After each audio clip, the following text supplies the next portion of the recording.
What is going on, guys? Welcome back to another video. So yesterday on my Instagram, I asked you guys to send me in your offseason hot takes based on trades, free agency, and the draft. What do you think is going to happen in terms of the moves themselves, the overall teams, how they're going to perform this season? And I just like to really hear from you guys about once a week through these hot takes, and it's also a pretty easy video for me to make. So we're going to go through them right now. I got like 20 to 22 of these. I usually only do like 13 to 15. So we got a lot to talk about. Because it's been a pretty active offseason. Let's get into it. Up first, Barzy27 says, the Senators win the Atlantic Division. If you followed me last year, you know I was very high on the Ottawa Senators. I had them second entering the year, the Toronto Maple Leafs winning the Atlantic Division, and I could maybe see the vision on this if you sent this in the night that they got Linus Ullmark, but after the Chychrun deal, after a kind of lackluster free agency, and especially with the Chychrun deal, getting a guy like Nick Jensen back, who I think could be pretty decent, but you thought maybe they'd get more of an impact piece.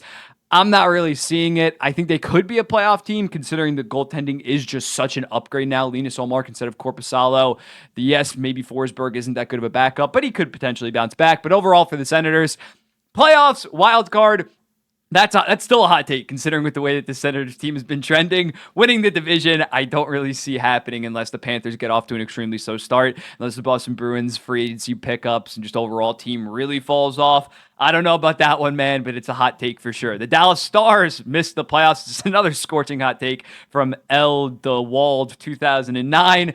I understand people being low on the Dallas Stars. Hell, I made a full TikTok video on it criticizing the Lyubushkin and Matt Dumba moves, but those are ancillary moves. The core itself with the Dallas Stars, the team that was a 111-point team that made the Western Conference Finals, it's still there. And especially considering they got Matt Duchene back at $3 million, we got to pump the brakes. Maybe they won't win the Central Division, but I don't even think any of the Central Division teams. I don't think Nashville will probably get to Nashville in this. I don't think they're going to pass the Dallas Stars. So I think we got to pump the brakes. Dallas is still going to be a safe playoff team. They're still going to be a top contender.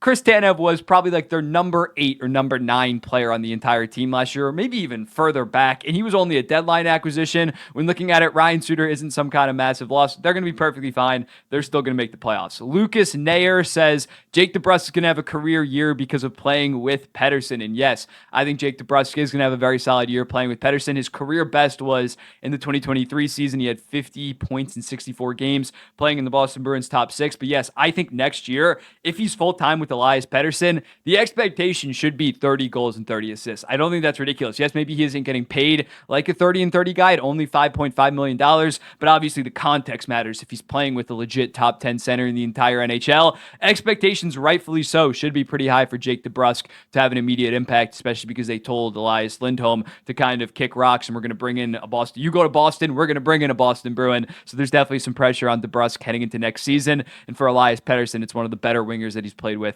in his entire career, which is kind of saying something in terms of how they've supported him. Yes, they got Besser and Miller, but they got to give Pettersson more talent to play with, and hopefully with the DeBrusk move, they did do that. Draisaitl from Connor Scott 92. Draisaitl takes an $11.5 million deal over 8 years to stay in Edmonton. I think that's just like he would be like they would literally like have to put his jersey in the rafters if he only took $11.5 million. That's what William Nylander got, what, 11.25 or 11.5. Basically, what I'm saying is he's a top 5 player in the entire NHL. He's going to get at least $13 million. I think if you're an Edmonton Oilers fan, anything under 14 you're perfectly fine with. Anything under 13.5, you're partying in the streets. In terms of Austin Matthews signed a 4-year deal at 13.25. That's around the comparable. I'd be genuinely shocked if it's anything below 12.5. If he doesn't get, at the bare minimum, what Connor McDavid got back in, 2017? Yes, the cap did eventually go flat, but now it's starting to rise. Draisaitl's going to get paid. I think he will take maybe a little bit of a discount at 13.25. 11.5 is pretty goddamn crazy. Vegas from Matthew Tebow. Vegas misses the playoffs. A little forward depth after top forwards. Well, yeah, I think I understand where he's coming from on this. When looking at it, losing Jonathan Marchessault, losing Anthony Mantha, losing Chandler Stevenson. Yes, Tomas Hertl is going to be there next season, but he has been pretty injury prone. They lost Micah Matteo as well, Paul Cotter. It is an underwhelming forward core. That although they do have that 3-headed defenseman monster, I do think that they're going to be struggling a little bit in terms of their offense. I don't see them in the Pacific Division being better than the Vancouver Canucks or Edmonton Oilers, most likely next season. I still probably would have them in that number 3 spot, especially considering LA, I think, did not really have that good of an offseason. But I could see them miss, especially if they have some of the injury history that they've had recently. Shea Theodore can never stay healthy. Jack Eichel can never stay healthy. Mark Stone. So if one of those guys go down for half a season, or God forbid, 2 of those guys, we could see a repeat of the 2022 season when Pacioretty, Stone, and Eichel, the super line, the greatest line in hockey, just never could stay healthy, and they ended up missing the playoffs. Yeah, I'm not that high on Vegas right now. I still think they're a very talented team, especially after trading Logan Thompson. The goalie tandem Samsonov and Hill doesn't inspire a ton of confidence in me, so it's definitely going to be interesting. We got another Pacific Division team. This comes to us from, I'm going to botch that, Reese Daly, 2006. Canucks are genuinely a better team post-free agency. I maybe wouldn't say a better team, but I think long-term they're in a better situation when looking at Elias Lindholm not giving a 29, 30-year-old a 7-year deal at $7.75 million for a guy that wasn't that good on your team. I was very impressed that Alvin decided to do that, considering he did sink a shit ton of assets into trading for Elias Lindholm. He kind of recognized his sunk cost and said, I can't on top of this give you a bad contract just because we gave up that much. Zadorov, again, just a deadline, or not really a deadline deal, but like he was a rental, and for the most part, they decided to not give him 6 years at $5 million. Instead, they signed a younger player like Jake DeBrusk, and said they kind of tweak the middle 6, bottom 6, as well as bring in some solid depth defensemen. I think that they are maybe a little bit slightly of a worse team, but I think down the line, when you see in Boston, but Boston has a different timeline than the Vancouver Canucks, but when you look at it in 3 to 4 years, you're going to say, thankfully, we did not sign those deals, although maybe in 2024, 2025, we weren't a super contender. We're going to be around for a lot longer because we kind of got rid of some of those potential bad deals. So I get what you mean. Next year, though, I do think that they are a slightly worse team, but I think they're going to be a playoff team, considering the fact, again, going back to LA, Vegas, all had pretty rough off seasons. The Vancouver Canucks maybe dipped, but just a little bit, not some massive fall off like others. Next up, Sebastian says, Evander Kane, LTIR. I don't think that's that hot of a take. I think they're already setting it up for it, and he was hurt in the playoffs. He didn't play a couple games because of his hip injury, or was a sports hernia or something like that. There's a clear injury with Evander Kane, considering the fact he has 2 years left at $5.125 million. I think Edmonton's going to do everything in their power to potentially force him over to LTIR and open up even more money to potentially even make another move. They've been very aggressive, and it seems like they're not holding back anything, and if they can get Evander Kane on LTIR, they're going to do so. Dash says the Kraken make the Western Conference Finals. I think the Kraken are going to be better. You look at the Stevenson deal, it's bad long-term, but I think for next season, he can be around the $6.25 million player. Brandon Montour is going to bring some much-needed offense from the blue line. In the Pacific Division, again, I think that the Canucks and Oilers are far better teams. Could they potentially be better than the LA Kings or Vegas Golden Knights in the regular season and be the third best team in the Pacific Division? I wouldn't bet on it, but I do think the Seattle Kraken, they lack any actual stars to make the Western Conference Finals, in my opinion, but could they... I don't see them making the Western Conference Finals, but I do think they could potentially be a playoff team, considering the ads that they did make. Jack Bone said Detroit didn't get any better. And when looking at Detroit, I'm not too high on their offseason. Jake Wallman deal really set the tone in terms of what are we doing here? Apparently, he didn't call around and get other offers on Jake Wallman, decided to dump a second-round pick. Didn't really improve the defense core that much. He brought in Eric Gustafsson. Yeesh. He maybe avoided a catastrophe and not bringing in a Jacob Trouba. In terms of the forward core, I like bringing back Kane. It's a solid deal. It's 1 year, $4 million, but the incentives are probably going to be between $1.75 to $2.5 million. Tarasenko, giving him 2 years is a little bit interesting, but I do still think at what's he making, 4.8, 4.9? 2 years, I think that's perfectly fine. I think that their forward core improved. The goaltending is still underwhelming, bringing in Cam Talbot and Jack Campbell. Not a massive upgrade over an Alex Lyon or Ville Husso. So I think they're about the same, but when looking at it, they're just going to have to bank on some internal improvement from a Lucas Raymond, from a Moritz Seider, from a Simon Evanson. But I agree, they're not really poised to take this massive leap in the Eastern Conference, although a lot of Eastern Conference teams did kind of get worse when looking at it.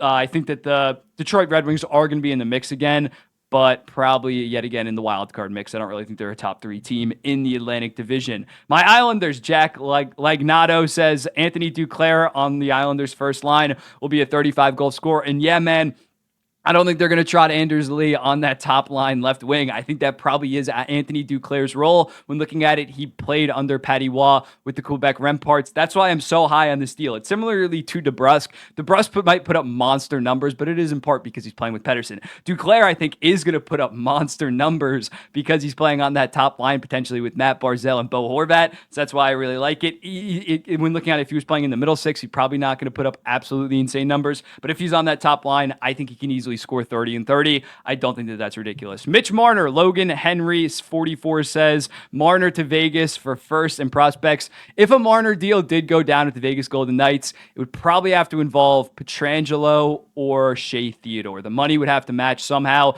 I think a Pietrangelo deal would be pretty interesting. It seems like Treliving already made his defenseman moves. But yeah, Vegas should be pretty aggressive in potentially acquiring a forward. It's interesting how they're sinking in so much money into their top three defensemen, but kind of just banking on Jack Eichel, Mark Stone staying healthy, and some of their depth pieces rise. Marner, before offseason, I would say Vegas was a good spot. At this point, I'm not sure that it's really aligning in that direction by any stretch. Travis Konecny question. Ronan Michael says Konecny gets traded in a huge package involving Marco Rossi. And yeah, it's interesting. Konecny has 1 year left at $5.5 million. Has been fantastic for the Philadelphia Flyers the last 2 years, despite not really having a ton of offensive talent around him. It's a very interesting situation because I see it from both sides. I understand wanting to keep him. He's only 26, 27 years old. So if you sign him to a long-term deal and you hope that you're going to be highly competitive in 3 to 5 years, he still should be in there. It should be in his prime. But when looking at the Philadelphia Flyers, the Matvei Michkov core that they're kind of building definitely doesn't exactly fit in that. I personally would have traded him probably last offseason. They ended up not. As a result, they were a pretty competitive team with Konecny as their number one forward.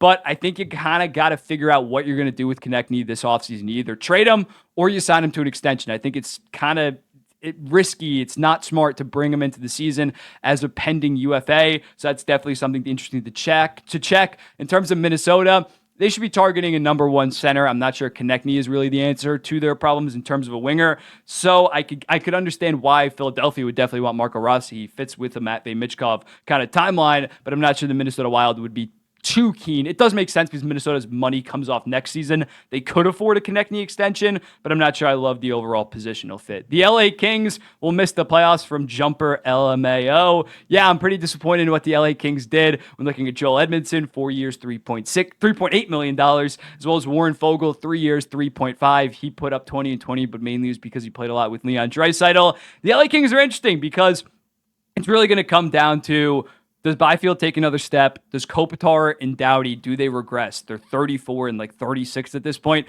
So if those two guys take a step back and let's say Byfield really doesn't emerge, they did safely make the playoffs because like the 9th best team in the Western Conference was the St. Louis Blues at like 90 points. But I think the Western Conference is going to be more competitive next year. So there's a decent chance that they could fall back to 94 and 95 points. And then a team like St. Louis, like Minnesota, like Utah could really rise up and potentially claim that last wild card spot. So I personally would have LA right now in a playoff spot, but I definitely could see them potentially missing, considering I think they kind of whiffed on some of their free agents on top of their core not really being that young, on top of Darcy Kemper and a David Riddick tandem could go south pretty quickly. It's going to be interesting, something interesting to track. I got another Islanders one. I want to talk some Islanders. Noah JG12. Islanders will finish above the Canes because Carolina got worse. The Islanders got better. I do agree with that sentiment.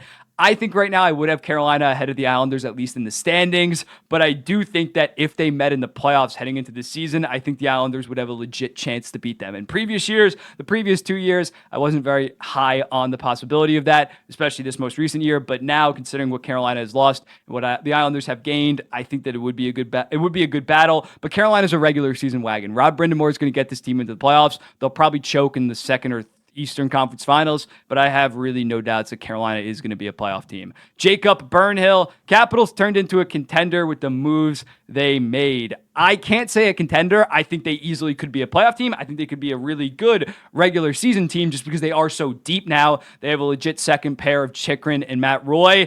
But actual contender, I can't see. I hate to be a boomer with this, but at the end of the day, stars and usually superstars. That's what it takes to be an actual contender. The Capitals don't even have a star player. Someone's going to comment like the Washington Capital or the Vegas Golden Knights won it without a star, without a superstar, or the St. Louis Blues won it without a superstar. They still had Ryan O'Reilly and Vladimir Tarasenko and Alex Pietrangelo, who were legit stars. The Vegas Golden Knights had Mark Stone, Jack Eichel, Pietrangelo, Theodore. I don't even think the Washington Capitals, maybe John Carlson is on that level with some of those guys, but in terms of a forward, you're not actually contending with Dylan Strome and Alexander Ovechkin as your 1-2 in the year 2024. I'm sorry. I think that they can be a playoff team. I think they'd be a very good playoff team, but to actually go on a very deep run, I don't think that they have the high-end offensive talent to do that. Unless Pierre-Luc Dubois turns into what we thought he would when he got drafted initially, it's not happening. I think the Rangers easily smoke them. I think that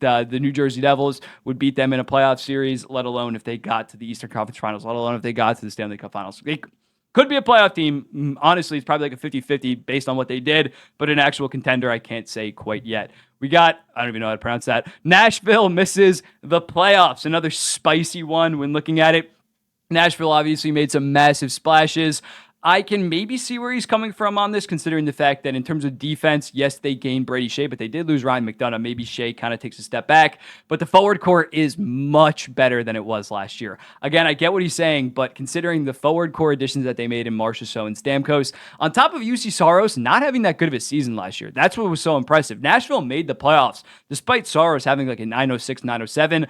But I do kind of can see where he's coming from, considering Ryan O'Reilly's 34 years old, or 33. Roman Yossi's 34. Stamkos is 34. Marchessault's 33. So if some of their guys take a step back in terms of that aging core, and let's say UC Saros doesn't have a Vezina caliber season, they could potentially miss, because this team was not safely in a playoff spot all season. In fact, they were out of one until they went on a 16-game win streak, point streak. So I could maybe see it happening, but right now I definitely would have Nashville most likely in the playoffs. Another Nashville one related, we got it from Alex. Yaroslav Askarov is traded for 3 draft picks and a prospect before training camp starts. I understand why this narrative is building that Askarov has to get traded. UC Saros, how are they going to make that work?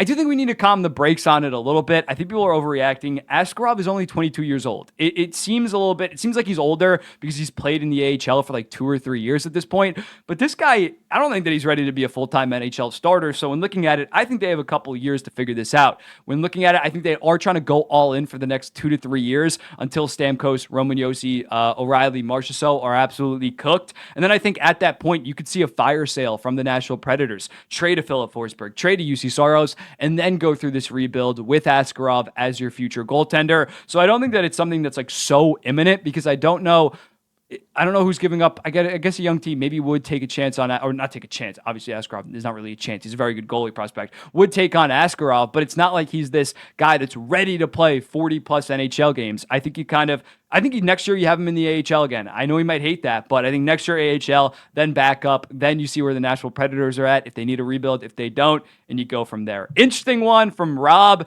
Aaron Ekblad gets traded to Detroit. This is actually technically his hometown team, because he's from Windsor, Ontario, which is obviously right along the border, right across from Detroit. Apparently, Florida might be shopping Aaron Ekblad, and it makes sense. He has 1 year left at 7.5, going to need some type of raise. I think that this would be a fascinating trade for both teams, because for Detroit, he immediately becomes their second best, arguably maybe even, Mort Seider's better, but he becomes their second best defenseman by a pretty decent gap. Florida would get out of some salary cap. I would love that deal to get cooked up. I don't know if Bill Zito has done plenty of in-division trades, I believe. Yeah, he did one with Ottawa, he did one with Buffalo, but he was the buyer in that situation. This time he would be more so the seller. But I think that's a very interesting one. If they were to move off Ekblad, I think Ekblad would be willing to go there. I think he has a modified 15 no trade clause. He doesn't have a full no movement or anything like that, but definitely interesting. And then lastly, we got another Marner hypothetical from Drew Season. Marner to Carolina, either Natchez, Jarvis, or both in a package. I would love like some type of blockbuster. I wouldn't like him going to Carolina, but I think that would be a really interesting move from Carolina. They didn't re-sign a lot of their unrestricted free agents. They kind of saved some money. They got younger. So it'd be interesting if they went down this route. The thing with Marner is, though, he's going to need an extension immediately, and he's going to need $11.5, $12 million. I think at that point, they would have just re-signed Jake Gensel for $9 million. So although that's very creative, I'm not sure Carolina, and I'm not sure Carolina's Rod Brindamore actually would utilize Mitch Marner very effectively, but I'm not sure that's a perfect fit. But yeah, those are all the hot takes. Let me know in the comments. What do you think about this? Drop any hot takes below. What hot takes do you think are absolutely horrible? Which ones do you think were actually pretty believable and maybe could happen? And I'll be seeing the next one.